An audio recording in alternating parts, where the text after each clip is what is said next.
भगवान ने स्त्री की रचना कब, क्यों और कैसे की? स्त्री को इस सृष्टि का सबसे अबूझ रचना माना गया है। स्त्री के प्रकृति को समझना मुश्किल ही नहीं, नामुमकिन सा लगता है। ऐसा भी कहा जाता है कि खुद भगवान से भी अपनी इस रचना को समझने में चूक हो जाती है।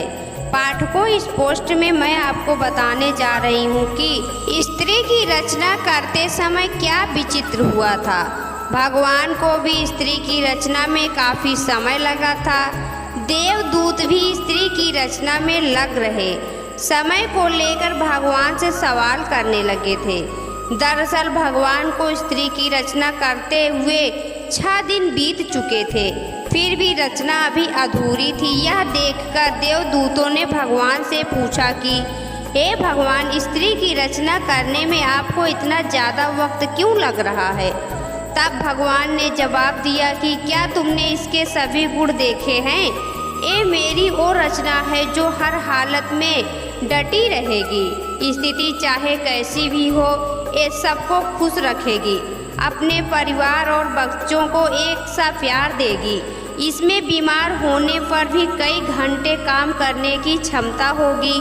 भगवान की बातें सुनकर देवदूत हैरान रह गए।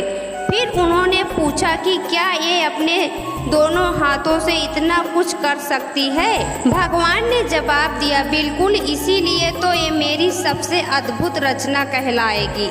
ये सुनकर देवदूत ने पास जाकर रचना को हाथ से छूकर देखा तो देवदूतों ने कहा कि प्रभु, ये तो बहुत नाजुक है। भगवान ने हंसकर कहा कि ये बाहर से नाजुक जरूर है पर अंदर से उतनी ही मजबूत है, अर्थात ये कोमल है पर कमजोर नहीं।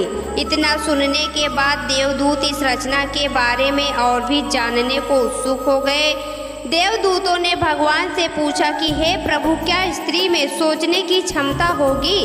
प्रभु ने कहा, ये न केवल सोच सकेगी बल्कि इसमें हर समस्या से मुकाबला करने की क्षमता होगी। दरअसल देवदूत ने जब पास जाकर स्त्री के गालों को हाथ लगाया था तब उन्हें कुछ पानी जैसा प्रतीत हुआ था। उन्होंने भगवान से पूछा कि हे भगवान, इसके गालों पर पानी जैसा क्या है?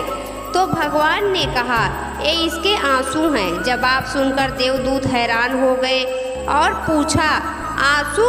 पर वो किस लिए? इसके जवाब में भगवान ने कहा कि जब ये कमजोर पड़ने लगेगी तो ये अपनी सारी पीड़ा आंसुओं के साथ बहा देगी। इसके बाद ये फिर पहले की तरह मजबूत हो जाएगी। अपने दुखों को भुलाने का इसके पास ये सबसे बेहतर तरीका होगा। साथ ही भगवान ने कहा कि यही इसकी ताकत होगी। देवदूत ये सुनकर कहा, भगवान, आप तो महान हैं। इस रचना को आपने बहुत सोच समझकर बनाया है। फिर भगवान ने कहा, ये स्त्री रूपी रचना हमेशा अपने परिवार की हिम्मत बनेगी और हर परिस्थिति में निश्चल रहकर ही समझौता करेगी।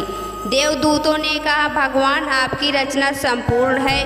भगवान ने जवाब दिया कि नहीं, अभी इसमें एक कमी है और वो ये कि ये अपना ही महत्व भूल जाएगी कि वो कितनी खास है।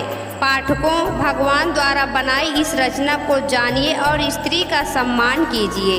दोस्तों, आपको यह पौराणिक कथा कैसी लगी? कमेंट बॉक्स में ज़रूर बताएं। वीडियो को लाइक करें, चैनल को सब्सक्राइब करना ना भूलें। धन्यवाद।